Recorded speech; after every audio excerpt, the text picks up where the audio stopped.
So what do you think are the 4 necessary ingredients for a successful business? Let's go through the 4 ones, okay? Most people, when you talk to them about scaling a business, right away they jump into, oh, let's talk about Facebook ads, let's talk about the latest software, let's talk about the latest thing I read on growthhackers.com or I heard on some podcast. However, with this approach, you're only hitting the sub-level of the actual infrastructure for what it takes to actually create a high rapid scaling business. If you look at the successful models out there, for example, Tesla, Apple, Airbnb, then function on these 4 heuristic elements, okay? So, number 1 is the mastermind, the founders, the C-level executives. You can't create a successful business or startup without having the proper dynamics with the founders. I've gone through it myself where I've entered business with certain people and both of us are great, or all of us are great at what we do individually. However, as a team dynamic, we suck. We're horrible, we're not good. And a great book to read about this when splitting equity and understanding each other is Mike Moyer's Splitting the Pie.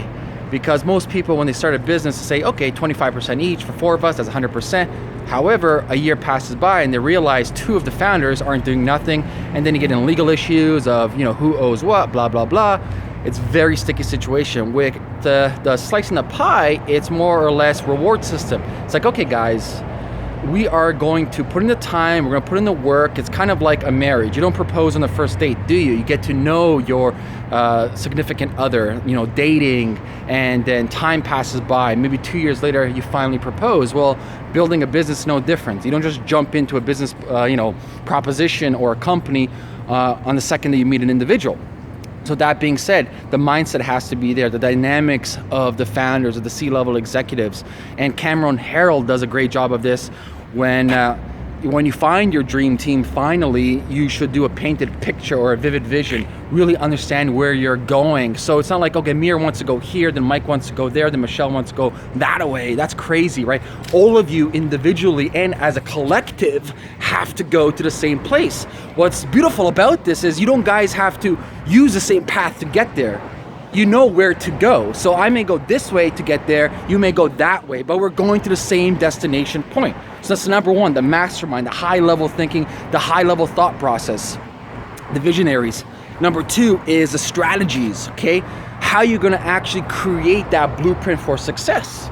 And strategies I'm relating to is the actual system of your business. How do you monetize? How do you scale? For example, what is your distribution channels? How are you actually getting your product out there? What type of branding are you doing? Branding being pull marketing and marketing being push marketing, push and pull type of tactics, right? So what type of actual blueprints are you creating so your business can have success? Most people will jump into tactics. Oh, let's do lead generation. Let's do this paid ads. Those are tactics. Okay, that's point 3. But strategy is actually looking at the blueprint itself. It's like if you and I want to build a house, we don't build it from scratch, out of our mind. We contract an engineer, our architectural engineer, a structural engineer, and we create the blueprint and give that to the contractor.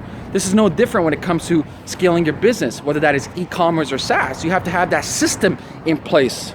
So you understand every single phase of your business, you understand how you're gonna monetize, you understand distribution channel, you understand how your business is run, okay? Once you have that down, you go to step 3, which are the tactics. This is where everyone focuses on right away from the get-go. They focus on tactics. See, there's 2 more important parts on top of that, like I mentioned. The masterminding with the founders and the strategy. Tactics is easy. That comes and goes. You can have new tactics next week, next month, next year. And tactics meaning paid traffic acquisition, brand sponsorships. It can be lead generation, SEO. It can be all that jazz, right? But that's just jazz. Tactics, they change, like I said. Don't even worry about it too much, okay? And finally, step 4, very, very important step is the execution. Who's going to execute all of this? You need the proper employees, the foot soldiers, the proper people in your La Familia to execute this and to understand what they're looking at, understanding the numbers behind the actual tactics that they're utilizing. And there you have it, the 4 levels, okay? Video's ending in 5 seconds. So remember, mastermind, strategy, tactics, and execution. Have a great day.